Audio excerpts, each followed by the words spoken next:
buenas noches a todos, los vuelvo a saludar. Saludamos también a las personas que se van conectando allí en YouTube.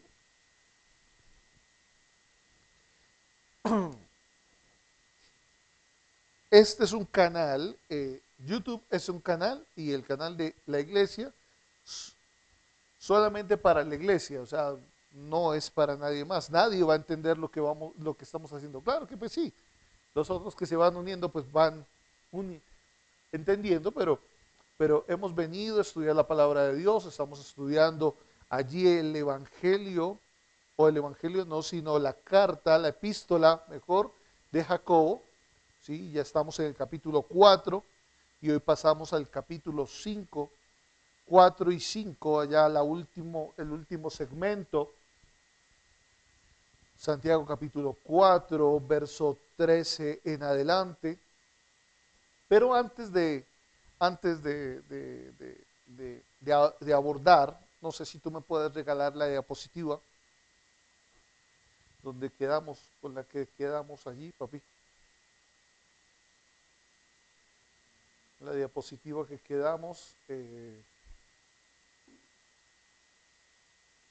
Aquí, yo también salgo de aquí para no. Ok, ahora sí. Creo que es con la última. ¿Ya la tenemos ahí? Ok, muy bien. Entonces estamos en el último punto de estos tres puntos en los cuales separamos esta epístola. Y no sé si usted recuerda cuáles fueron los tres puntos. El primero, ¿cuál es? Cómo comprender la prueba, ¿cierto? En momentos de la prueba, cómo comprenderla, ¿sí? Y el otro es, ¿cuál? La fe en Dios. Y el tercero es la sabiduría, la necesidad de tener sabiduría. Estos son tres puntos que vemos allí en esta carta, que son importantes en el momento, que son tres formas de ver esta epístola. Y entramos en este último punto, y ya en ese último punto también estamos viendo cuatro puntos allí: los celos, el egoísmo, la murmuración, y hoy entramos en la injusticia y el corazón envanecido. Muchos de nosotros, eh, ¿cuántos de nosotros cuando oramos pedimos por sabiduría? ¿Cierto? Todos. ¿Cuántos de nosotros o ustedes creen que es necesaria la sabiduría? Claro, es necesaria la sabiduría, ¿sí o no? Pero ¿para qué es necesaria la sabiduría? ¿O por qué yo quiero sabiduría? ¿Por qué? ¿Cuál sería? O sea, el punto especial, específico para cada uno de nosotros. Para aprender, el guitar dice para aprender, para tomar mejores decisiones. ¿Para qué más sería? Para saber dar un buen consejo. Pero si ustedes se dan cuenta, estas respuestas, y por lo general las respuestas por la que queremos sabiduría siempre es porque yo, porque yo, porque yo, porque yo, ¿cierto? Porque yo quiero ser, porque yo quiero dar, porque yo quiero tener. Pero cuando nos damos cuenta de estos cuatro puntos, no está hablando de lo que yo quiero tener, sino de lo que yo soy. ¿Cómo es que soy? ¿Cómo es que vivo? ¿Cómo estoy viviendo? ¿Por qué? Porque lo que yo soy es lo que yo demuestro y como yo vivo. Y lo que aquí Jacobo intenta hacer en este capítulo, desde el capítulo 3, del verso 13 en adelante, hasta el capítulo 5, lo que él quiere hacer es reconvenir, exhortar, decirle a los creyentes que no están viviendo como deberían. Muchos de nosotros, y ahorita que leamos y que tengamos nuestra lectura, vamos a ver que va a hablar de las personas ricas. Ustedes los ricos. Y pues ya decidimos que la expresión rico, pues también tiene que ver con la persona que tiene riquezas, pero también con la persona que tiene poder, ¿cierto? Pero ¿ustedes creen que les está hablando a los ricos, ricos en general? Si estamos hablando que esta es una carta que es para los creyentes, entonces ¿a qué creyente le está hablando? Al creyente que tiene posición, al creyente que tiene poder. Porque hay creyentes que pueden tener riquezas. Pero ¿qué hace usted cuando usted es creyente y usted tiene riquezas? ¿Cómo debe vivir? Entonces, lo que hace aquí Santiago, lo que está haciendo es diciendo, exhortando, reconviniendo. Aquí está diciéndole, venga, usted cómo está viviendo su vida. ¿Usted qué es lo que está haciendo? Y hago énfasis en esta palabra, reconvenir, porque lo que él está, la definición de reconvenir es censurar. Y él lo que está haciendo es censurando la vida del creyente. Venga, es que usted, ¿qué es lo que está haciendo? Usted no está viviendo como debería. Cuando el Señor Jesús murió y resucitó, después de que Él asciende, se levanta un movimiento. Y el movimiento que se levanta es el movimiento de testigos. De aquellos testigos que predican, aquellos testigos que llevan el mensaje del Evangelio, aquellos testigos que están predicando, aquellos testigos que están mostrando la obra de Cristo. Estos testigos ahora tienen muchos significados o muchas cargas en ellos, como son testigos, son predicadores, son discípulos, son apóstoles, se les llama Cristos, ¿sí? Se les llama los hijos de Dios. O sea, hay tanta carga en estos testigos que cómo es que hay que vivir la vida siendo testigos. Y esta carta, específicamente, esta carta de Santiago es para eso. Señora, esta carta precisamente es para eso. Y esta carta cae en un tiempo preciso para decir, ¿cómo es que usted está viviendo la vida? ¿Qué marca está dejando usted en su diario vivir? Creo que es el escritor de los Proverbios dice que cada día deja sabiduría, cada día trae sabiduría. No sé si es en Proverbios o en Eclesiastés, que dice que cada día hay sabiduría. Bueno, ¿verdaderamente deja una sabiduría? Hay personas que a veces cuando uno está predicando le dicen, bueno, listo, sí, pero no repita lo mismo, siga, avance. Pero, ¿para qué avanza? Si avanzar o hablar de lo mismo, pues no nos hace cambiar. Y la idea es que la palabra cobre efecto en nuestra vida.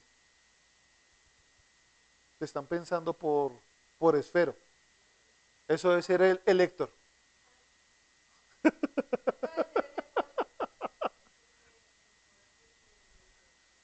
En Proverbios y en Eclesiastés. Ah, gracias, amor. Pero esto es interesante, ¿sí? Eh, eh, esto, ¿qué hacer con la sabiduría? ¿Para qué me sirve la sabiduría? Y es importante porque cuando yo vengo haciendo la lectura de capítulo 3, verso 13 en adelante, viene diciendo hay dos clases de sabiduría. Una sabiduría que es la que viene de lo alto, y hay otra sabiduría que es terrenal. Bueno, esta misma es animal y diabólica. Y desde el Génesis me está hablando de estas dos clases de sabiduría. Una sabiduría que la recibo ¿de quién? De lo alto de Dios, y una sabiduría que está reposada ¿en dónde? En algo terrenal. Un árbol de sabiduría. ¿Eh? Nosotros nos ponemos y a veces le damos carga a los textos, ¿no? ¿Y será que la mujer, qué tuvo primero? ¿Codició? O sea, el primer pecado es la codicia. ¿O la rebeldía porque comió? ¿O, o la exageración? ¿La exageración? ¿Por qué la exageración? Muchos dirían, ¿por qué la exageración? Porque es que Dios le dice a Adán que no coma. Pero la mujer lo que dice no es que no se puede tocar. Y la serpiente está andando por el árbol y está tomando el fruto. Vea, a mí no me pasa nada, vea, lero, no me pasa nada. ¿Sí? Entonces, a veces la exageración, o sea, ¿qué es? Entonces, a veces intentamos darle una carga, ¿sí? ¿Cuál fue el primer pecado? ¿Cuál fue? ¿Cuál fue el primer pecado? ¿Es lo importante aquí? ¿O lo importante es como dice en Jeremías, creo que capítulo 2, capítulo 3? Me dejaron a mí fuente de agua viva y se hicieron a ustedes cisternas rotas que no retienen agua. ¿Cuál es el mensaje general? El mensaje general es, hay una fuente de sabiduría y esa fuente es la que yo tomo. Dice el apóstol Pablo, dice, porque ustedes no tienen ahora, no se les ha dado ahora el espíritu de este mundo. Vea lo que dice ya en 2 de Corintios, capítulo 2, para no solamente citarlo, sino para que lo leamos. Sin embargo, hablamos sabiduría, verso 6 en adelante, capítulo 2, verso 6. Sin embargo, hablamos sabiduría entre los que han alcanzado, ¿qué? Madurez. O sea, la sabiduría que se habla, ¿ya encontraste? Primera de Corintios, capítulo 2, verso 6. ¿Segunda? Ah, muy bien.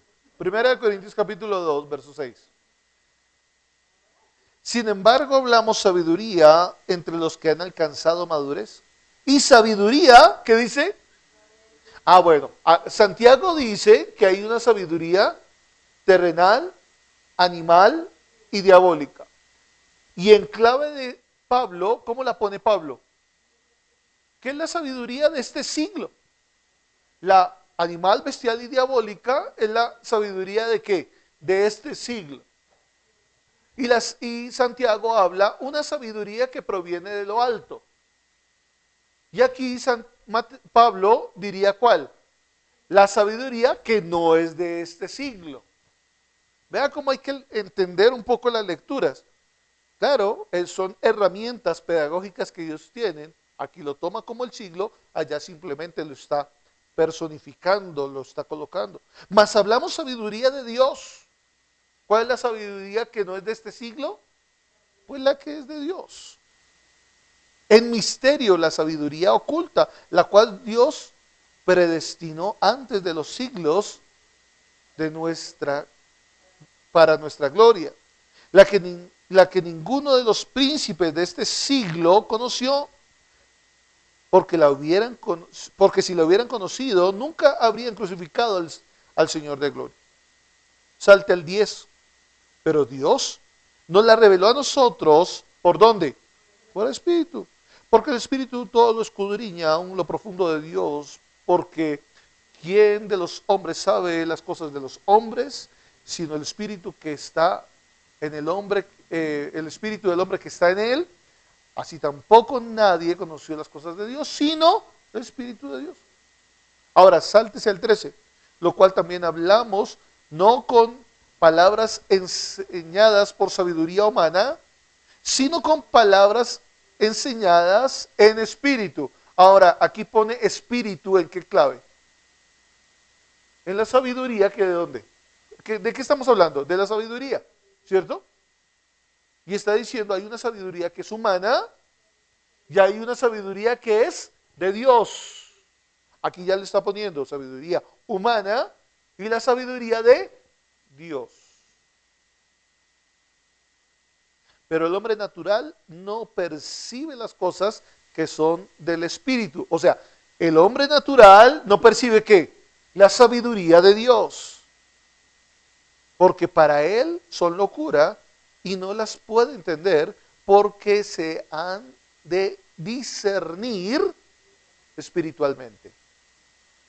En cambio, el Espíritu juzga todas las cosas, pero él no es juzgado de nadie.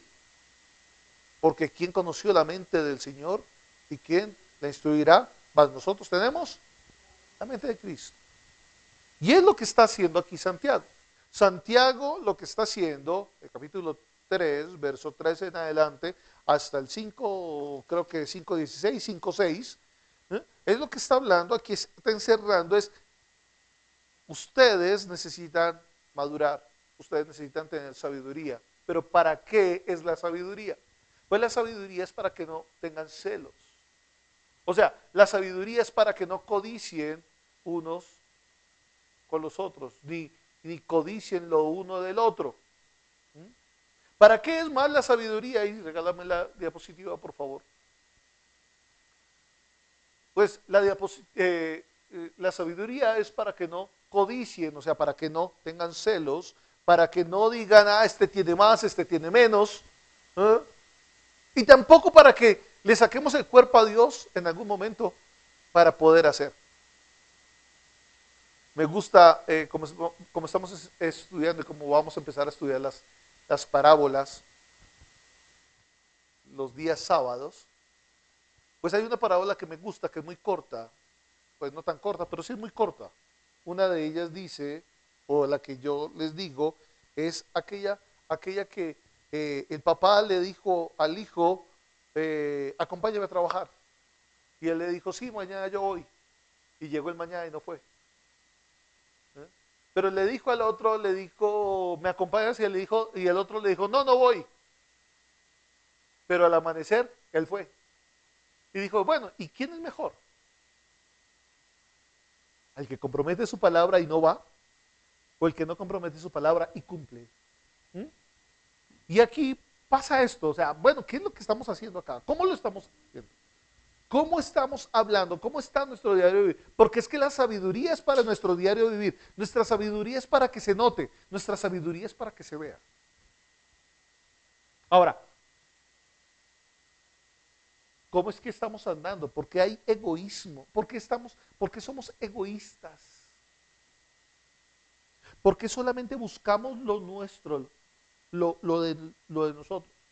La vida, el diario vivir, nos lleva a eso. El diario vivir nos lleva a que solamente pensemos en nosotros. ¿Por qué? Porque trabajamos para sustentarnos, trabajamos para hacer, trabajamos y estamos así, y estamos mirando, solamente yo, solamente mi familia, solamente, ¿cierto? Y hay veces nos volvemos insensibles y nos olvidamos de que otros necesitan. Y es lo que está aquí también animando Santiago. Santiago está diciendo que la mejor religión, ¿ustedes recuerdan ese texto? Que dice la mejor religión es, creo que se está en aquí, capítulo 1, verso 27. La religión pura y sin mácula o sin mancha delante de Dios el Padre es esta: visitar a los huérfanos y a las viudas en sus tribulaciones y guardarse sin mancha del mundo. Entonces pone 3 puntos aquí importantes. 3 puntos importantes que debemos tener. Ok, esto era lo que quería que miráramos antes de entrar a nuestra última lectura. Y vamos a entrar a nuestra última lectura allí y quiero que nos ubiquemos capítulo 4, verso 13 en adelante. Vamos a ubicarnos allí. Vamos a leerlo de recorrido hasta el 5:6. ¿Listo? Dice,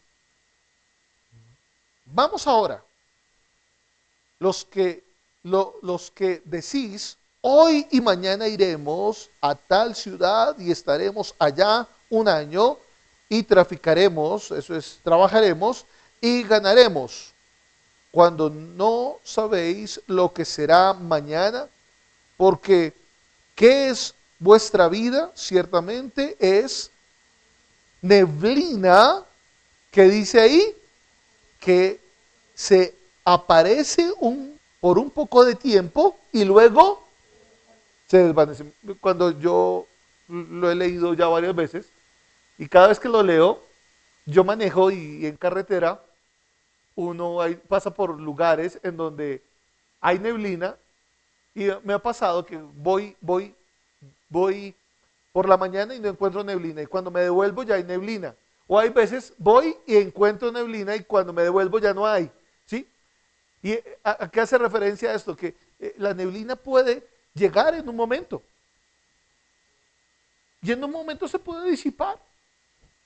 ¿Mm? Y lo que está diciendo aquí es que así es el día de nosotros. Nadie conoce. Vea lo que sigue allá. Dice, en lugar de lo cual debiéramos decir, si el Señor quiere, viviremos y haremos o esto o aquello. Pero ahora os jactáis en vuestras soberbias, toda jactancia semejante es mala, y al que sabe hacer lo bueno y no lo hace, le es pecado. Vamos ahora, ricos, llorad y aullad por las miserias que os vendrán.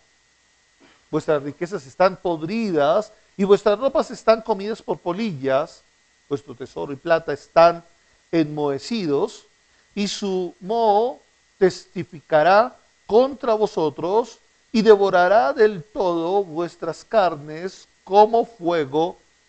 Habéis acumulado tesoros para los días postreros.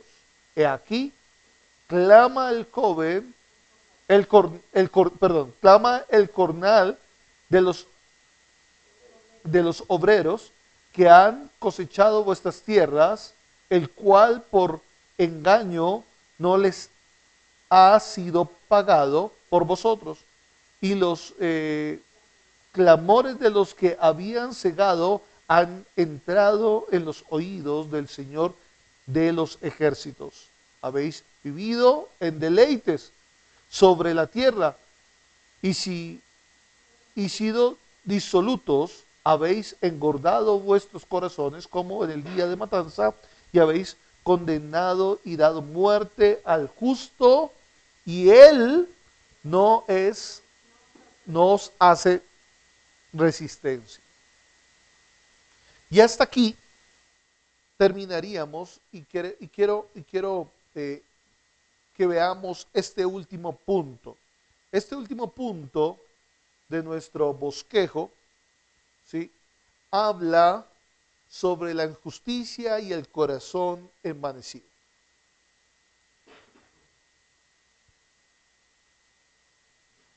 El Señor Jesús habla de los ricos como aquellos que no necesitan, y si no necesitan, pues les va a ser difícil llegar al cielo. ¿Se acuerdan allá cuando le dice al joven rico?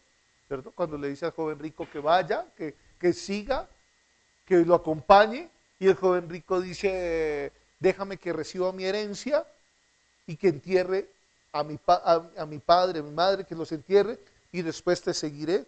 Y después el Señor termina concluyendo, ¿cierto? Que es más fácil que pase un camello por el ojo de una aguja que un rico entre al cielo. ¿Mm? Y esto es así, porque cuando nosotros nos sentimos poderosos, cuando nosotros nos sentimos que todo lo podemos, pues no necesitamos de Dios. Pero ese es el rico que está afuera y el rico que está adentro y el rico que es creyente. ¿Qué busca el rico que es creyente? Yo siempre me he hecho esa pregunta. Paz.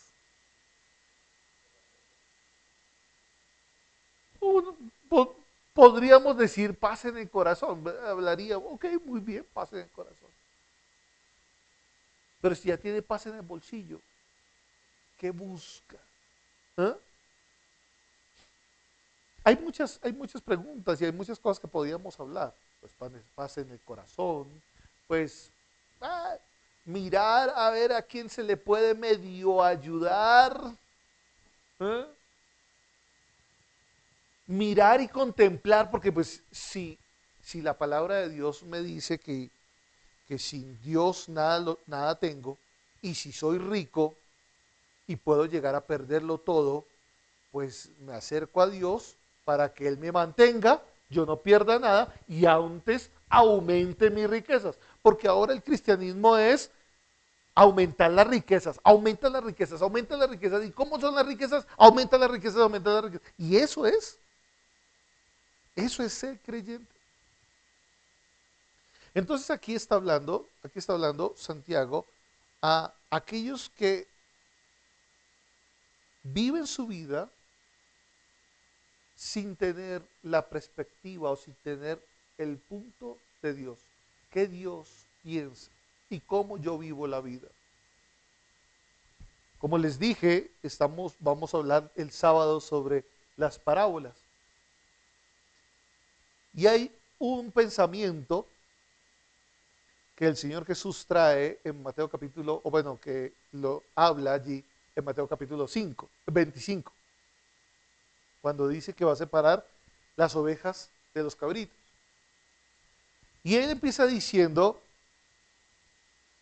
yo tuve sed y no me diste de beber, yo tuve hambre y no me diste de comer, tuve frío y no me diste con qué taparme. Es más, estuve en la cárcel y ni me visitaste. Y muchos dicen, Señor, pero ¿cuándo estuviste así? Y el Señor dice, cuando estuvo uno de estos pequeños, aquellos niños. ¿Por qué? Porque son débiles. Aquellos que fueron débiles. Tenemos el texto. Entonces muchos dicen ahorita, no, pues le voy a dar comida. No necesito ir a la iglesia, entonces le voy a dar comida al hambriento. No necesito ir a la iglesia, entonces voy a donar 50,000 cobijas a las cárceles.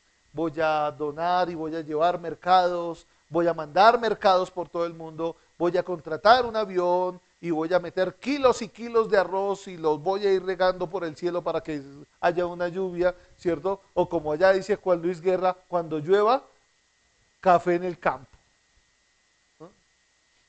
¿Ustedes creen que eso es lo que Dios demanda?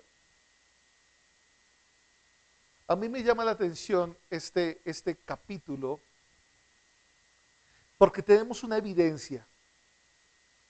¿Y qué estamos haciendo con la evidencia? ¿Y qué es los que no la tuvieron?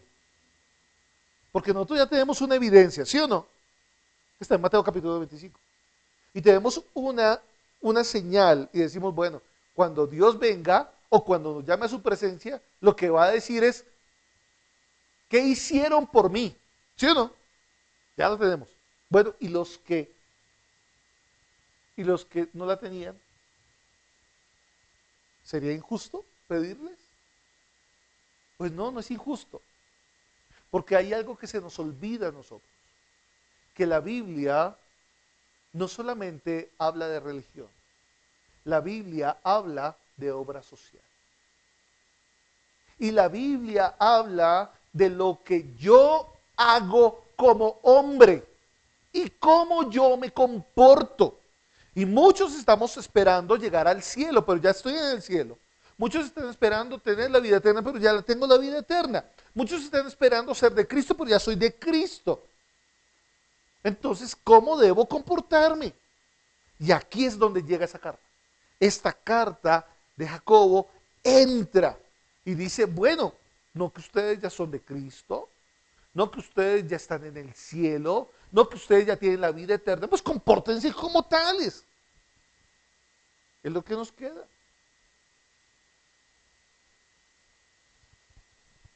Acompáñeme a Isaías capítulo 3 y vamos a leer algunos textos importantes. Isaías capítulo 3.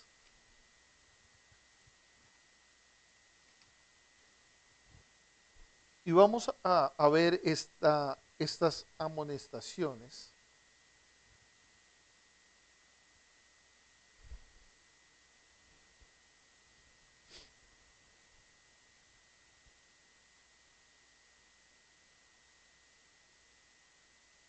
Verso 11 en adelante.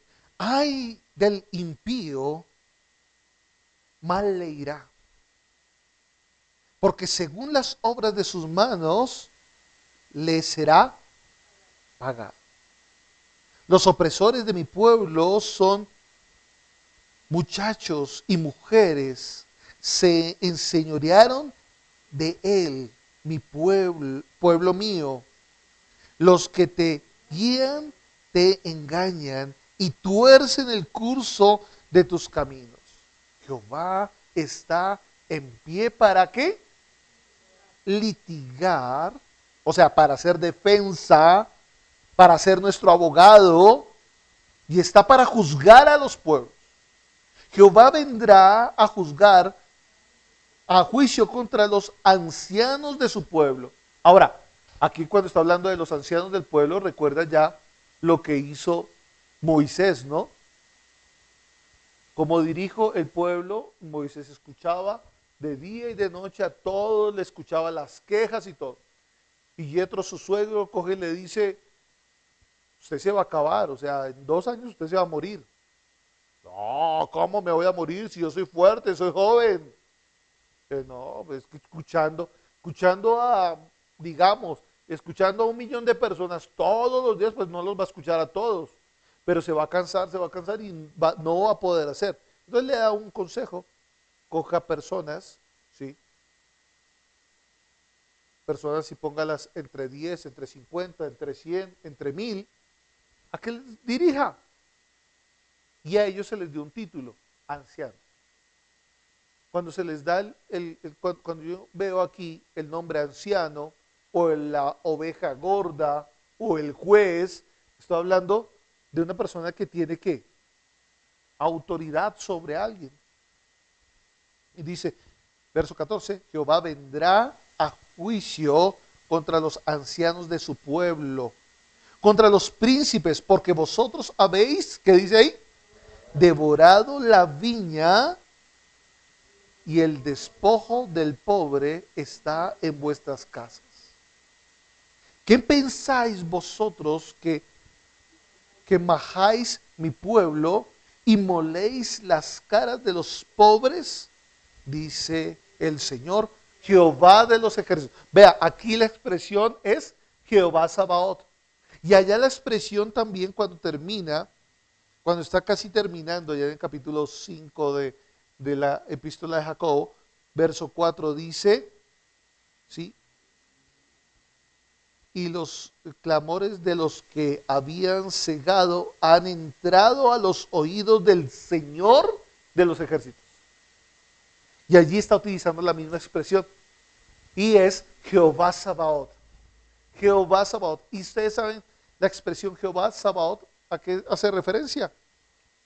Hace referencia a Jehová el que pelea por el huérfano, por la viuda, Jehová de los ejércitos, el que conquista, el que mata, el que destruye. O sea, está hablando de qué? De juicio. Aquel que no actúa en justicia, pues toda la justicia le caerá a él. ¿Se han escuchado el refrán que le ha caído o la frase ya, todo el peso de la ley? Pues así mismo, el día, han guardado cosas para el día de la ira.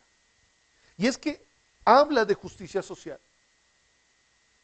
El pueblo de Israel, muchas de las personas dicen, pero ¿por qué el pueblo de Israel se los llevó, o la nación de Israel se los llevaron para otros lugares? Ah, no, es que adoraron a otros ídolos. Sí, pero no fue todo. Muchos dicen, no, pero es que Sodoma y Gomorra fueron destruidas porque ellos eran homosexuales, lesbianas. No, ¿en dónde dice eso? El texto no dice eso. Y pues cuando nosotros hablamos de sodomía, le damos esa carga sexual, ¿sí o no? Pero ahí no está hablando de eso.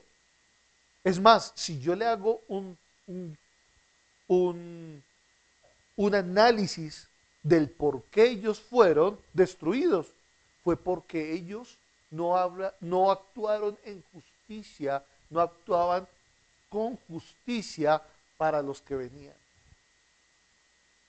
sino que pensaban en ellos y dominar.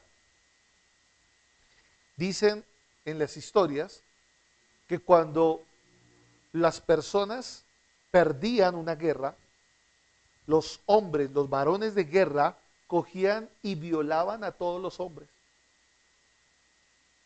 para decirles, nosotros mandamos. Y era un acto de mostrar la fuerza, la fortaleza. Nosotros vemos los perritos y los animales. ¿Y por qué un animal, un perro macho, se le monta a otro perro macho?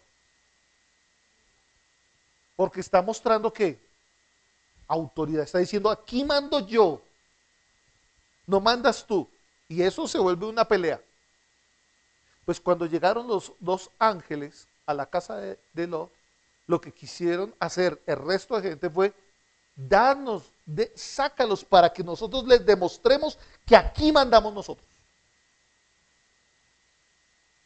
De allá hay toda una historia, que pues, no tengo tiempo para contarla, pero aquí estamos perdiendo ¿qué? La justicia social. Y mucha gente lo hace. Mucha gente está pasando por encima. Los ricos pasan por encima de los pobres. ¿Eh? Pero también cuando el pobre tiene plata, no hay nada más peligroso que un ¿sí? Es mejor un tartamudo con metralleta que un pobre con plata. Pero, pero esto es, vean la ironía aquí. En vez de actuar con justicia social, lo que se pierde es ¿qué? La justicia social. No hay justicia social. Los políticos dicen, no, yo me lanzo y ahorita que vienen las votaciones y ahorita que vienen todo esto de los, no, sí, no, venga, yo voy por el pueblo, yo voy, yo hago. Y bueno, ¿y verdad? ¿Y verdad usted lo hará? Tanto compromiso, pero verdaderamente hay un cumplimiento para eso. Busquemos allá Jeremías capítulo 5 y sigamos mirando, porque estuvimos mirando y vamos a ver diferentes testigos. Vemos este primer testigo, Isaías. Vamos a ver el testigo de Jeremías, Jeremías capítulo 5. Es lo que dice Jeremías capítulo 5. Verso 26 en adelante. Vamos a mirar a ver si.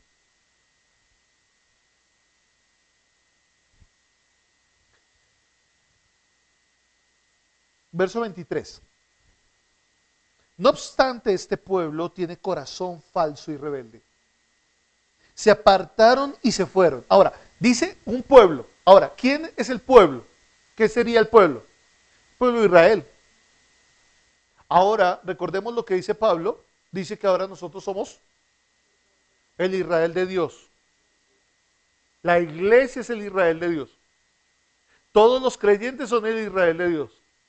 Entonces, así como el pueblo de Israel terrenal tuvo un corazón duro, así también puede caer la iglesia en tener un corazón duro. Y es la exhortación que hace Jacobo. Jacobo hace la exhortación. Vea cómo encontramos y uno dice, vea, sí, o sea, estamos cayendo en el mismo error y se está cayendo. Vea lo que dice. Se apartaron y se fueron. Y no dijeron en su corazón, tememos ahora a Jehová Dios nuestro, que da lluvia temprana y tardía en su tiempo, y nos guarda los tiempos establecidos de la siega. Vuestras iniquidades han estorbado estas cosas, y vuestros pecados apartaron de vosotros el bien, porque fueron hallados en mi pueblo impíos.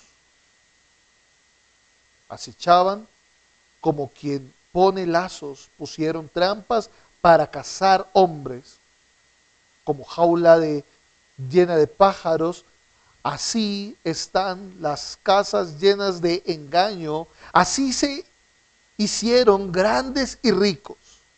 Se engordaron y se pusieron lustrosos y sobrepasaron los hechos de los malos. O juzgaron a la causa del huérfano. Con todo, se hicieron postreros, prósperos, gracias, prósperos, y a causa de los pobres, y la causa de los pobres no juzgaron.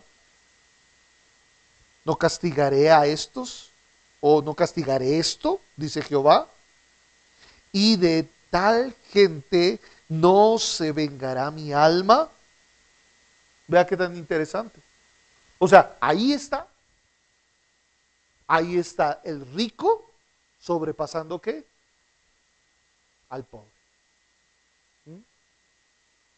Y Dios dice, no juzgaré esto, no juzgaré esto, no juzgaré esto. Sigamos allí. Amós, vamos a ir a Amós. Porque estamos viendo los testigos, estamos mirando cómo hay testigos que están diciendo y que nos están mostrando la evidencia de la justicia social. ¿Mm? Vea lo que dice aquí también, vea Amós capítulo 2, verso 4 en adelante. Así ha dicho Jehová, por 3 pecados de Judá y por el cuarto no revocaré su castigo, porque menospreciaron la ley de Jehová y no guardaron sus ordenanzas, y les hicieron errar sus mentiras, en pos de las cuales anduvieron sus padres. Prenderé por tanto fuego en Judá, el cual consumirá los palacios de Jerusalén. Así ha dicho Jehová, por 3 pecados de Israel y por el cuarto no revocaré su castigo, porque vendieron por dinero al justo y al pobre por un par de zapatos. Pisotean el polvo de la tierra, pisotean en el polvo de la tierra las cabezas de los desvalidos y tuercen el camino de los humildes. Y el hijo y su padre se llegan a la misma joven, profanando mi santo nombre. Sobre las ropas empeñadas se acuestan junto a cualquier altar, y el vino de los multados beben en la casa de sus dioses.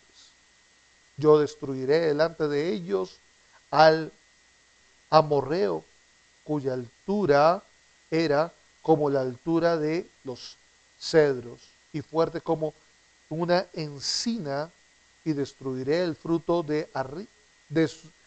y destruiré su fruto arriba y sus raíces abajo. Y ahí sí, justicia social, la justicia. ¿Qué hace aquella persona que tiene dinero? Yo no puedo decir que todos, porque no puedo, pero sí la palabra de Dios me dice que cuando yo pongo mi confianza en lo que no es Dios, estoy ¿qué? Comiendo del árbol del conocimiento del bien y del mal. ¿Tengo bien? Sí. ¿Hago bien? Sí. ¿Sé qué es el bien y el mal? Sí. Pero me estoy moviendo bajo la sabiduría terrenal. Pero Dios no quiere que nos movamos bajo la sabiduría terrenal. Y esto es importante. Esto es lo que está hablando aquí. Pero veamos otros versículos un poco más. Lleguemos aquí al Nuevo Testamento, Lucas capítulo 6.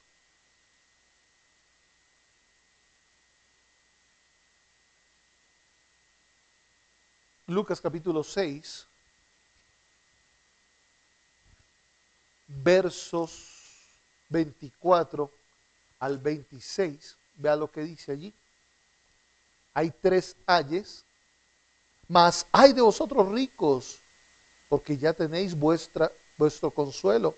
Hay de vosotros los que ahora estáis saciados, porque tendréis hambre. Hay de vosotros los que ahora reís, porque lamentáis y lloraréis. Hay de vosotros cuando todos los hombres hablen bien de vosotros, porque así hacían sus padres con los falsos profetas. Y allí está hablando la condición de rico. Te sacias, pero vas a tener hambre. Te estás riendo, pero en algún momento vas a lamentarte y a llorar. Te crees que eres lo último, te crees que eres lo honroso, pero recuerda que tus padres o los padres de los antiguos honraban a los falsos profetas. Y esto es, y el Señor Jesús, cuando vino, vino a traer esa acción social. Cuando Jesús llegó, en el periodo de tiempo que llegó, ¿cuál era la condición del pueblo judío? Estaba en un tipo de esclavitud bajo el gobierno de Roma. Pero el gobierno de Roma había entregado poder a los saduceos. Y los fariseos tenían poder en cuanto a la ley y los escribas. ¿Y cómo estaba el pueblo? Estaba mal, muy mal. Entonces cuando llega el Señor Jesús, Él llega como ¿qué? Como el Salvador. Y todos y estas grandes esferas están esperando ¿qué? Un Salvador, un Mesías que los libre del yugo de Roma. Pero ¿qué es lo que están esperando estos que son pobres? Estos que no tienen. ¿Que los libren de qué? ¿De la mano de Roma? No, a ellos no les importa. Les está importando a quiénes. Los maduros, las ovejas gordas, los que son jueces de ellos, los saduceos, los fariseos, los escribas. A ellos eran los que reprendía el Señor Jesús. ¿Por qué? Porque no estaban extendiendo la mano ¿a quién? A sus hermanos. Y eso es lo que nosotros tenemos que mirar. Y eso es lo que está hablando aquí Jacobo en su epístola, en su carta. ¿Cómo están viviendo ustedes que ustedes tienen autoridad? Ahora, ustedes tienen autoridad en cuanto a que pueden tener riquezas, pero también tienen autoridad en cuanto a que ustedes pueden llevar salvación a los que lo necesitan, a los huérfanos, a las viudas, a los débiles. ¿Qué estamos haciendo para los demás? ¿Qué estamos haciendo? ¿Nos estamos enriqueciendo? Y una de las parábolas que vimos el sábado fue la del rico y Lázaro. ¿Se acuerdan? Y muchos con esa parábola decíamos, sí, muchos intentamos hablar, ¿será que si hay seno de Abraham? ¿Será que hay cielo? ¿Será que hay infierno? ¿Será que hay Seol? Y es lo que nosotros pensamos. Pero allí lo que está hablando es de ¿qué? Justicia social. ¿Qué estás haciendo con la justicia social? ¿Cómo estás actuando? ¿Estás obrando para los que están débiles? ¿Estás ayudándoles? ¿Estás animándolos? Bueno, hay mucha gente debilitada. Mucha gente está debilitada alrededor de nosotros y nosotros estamos siendo ¿qué? Piedra de tropiezo o animándolos. Y es parte importante. Muchos dirán, pero es que yo no tengo nada. Bueno, esa nada, compártela. ¿Eh? Llegó un niño, tenía 5 panes, 3 peces o 2 peces, ¿cierto? Nadie tenía, nadie daba, nadie tenía nada para compartir. Y le saquearon la lonchera a un niño. ¿Sí? ¿Usted qué lleva ahí? 3 panes, 2 peces. Préstenos para acá. ¿Sí? Y con eso comieron, ¿qué? Pues allí dicen 5,000, otros dicen 3,000. ¿Sí? Digamos que comió una gran multitud. Ahora, fuera de eso, como dice, sobró, ¿para qué? Para convidar y para repartir aún más. Bueno, ¿quieren tener más hambre? Coman más. ¿Ah? Vea qué tan interesante esto. De lo mínimo, tengo para compartir. para más. Ahora, ¿qué es lo que estoy haciendo? Esto es el punto clave aquí. El punto clave es qué es lo que estoy haciendo. Porque yo puedo hablar y puedo decir, bueno, fácil. Nosotros, ¿qué esperamos del día de mañana? Nosotros esperamos que Dios eh, tenga el control del día de mañana o nosotros tenemos el control del día de mañana. Yo en algunos momentos digo, y eso a veces lo decimos con el guitar, ¿no? ¿No? Nos vemos mañana, si Dios quiere, ¿no? No, yo sé que Dios quiere. Yo a veces digo así, ¿no? Yo sé que Dios quiere. ¿Por qué? Porque Dios quiere el bien para todos nosotros. Pero eso no quiere decir que yo esté diciendo que hay un futuro y que yo tengo toda la vida por delante. No, el futuro está en las manos de Dios.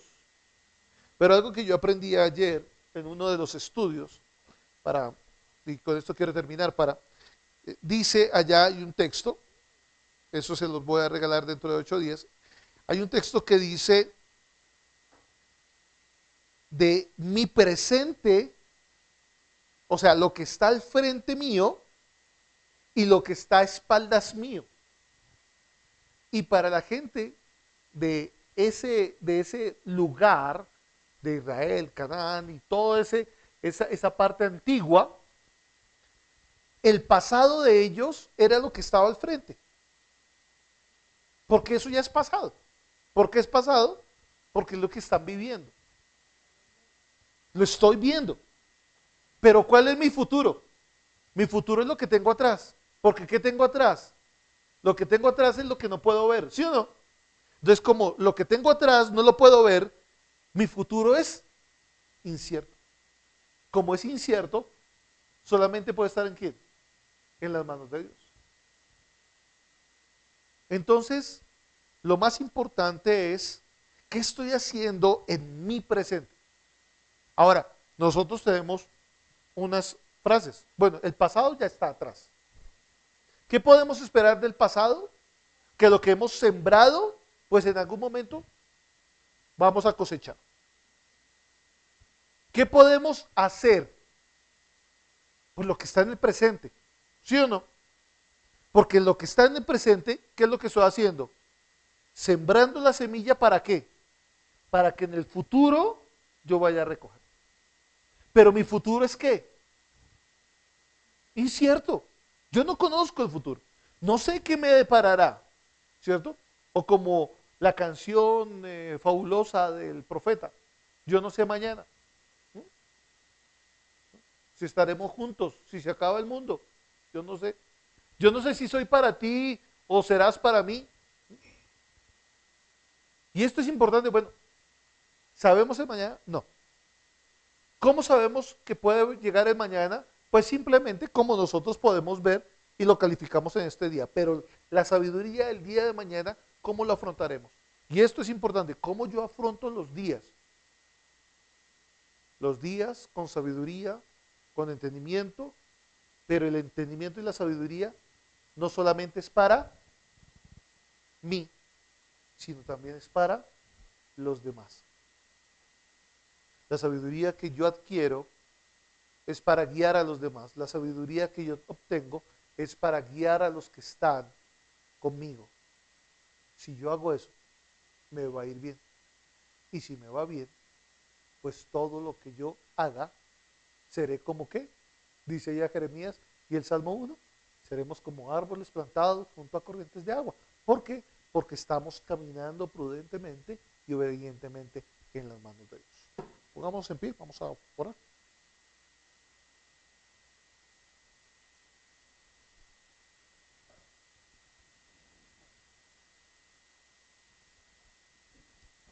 Padre Dios, te damos gracias por esta oportunidad que nos das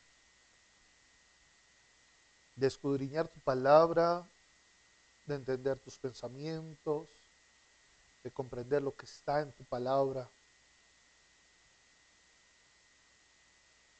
Gracias por tu exhortación, porque hay cosas que todavía en las cuales necesitamos trabajar, en las cuales necesitamos pensar y tomar decisiones. Perdónanos Dios si hemos atesorado para nosotros. Perdónanos Dios si hemos solamente y si pensamos solamente en nosotros. que sabemos que no está mal, pero no es lo todo. Enséñanos también a ayudar a nuestros hermanos débiles, aquellos que están débiles, aquellos que lo necesitan, extender la mano, de la viuda, del huérfano, del que está triste, del que está abatido, de visitar al que está triste, de visitar a los que están oprimidos, los que están encarcelados. No solamente porque tú nos mandas que lo hagamos, sino porque nace de nuestro corazón, de un corazón lleno del amor de Dios. Enséñanos a mirar las cosas y nuestro diario vivir, no porque nos toca, no porque tenemos que actuar de esa manera, sino porque estamos llenos de tu amor. Y el fruto del Espíritu está, de tu Espíritu está en nosotros. Y andamos no con la sabiduría de este siglo, sino con la sabiduría que no es de este siglo, sino la sabiduría que es desde antes de la fundación del mundo. No caminamos con la sabiduría natural, animal o diabólica, andamos con la sabiduría que proviene de lo alto. No buscamos la sabiduría en un árbol, buscamos la sabiduría en el Dios Todopoderoso, Creador del cielo y de la tierra. Te damos gracias, Dios, por la realidad que pones en nuestro corazón. Gracias, porque tú pones paz en nosotros. Te damos toda la gloria y toda la honra a ti. Tú eres el hacedor de maravillas. Te damos gracias, Dios, en el nombre de Jesús. Amén y amén. Para los que están por allí, no sé si todavía estamos conectados. ¿Todavía estamos conectados? Creo que el viernes no tenemos escuela. El viernes no tenemos escuela de Escuela Fe, pero el sábado, muy puntuales aquí, tendremos nuestra reunión. Que el Señor les continúe bendiciendo. Amén.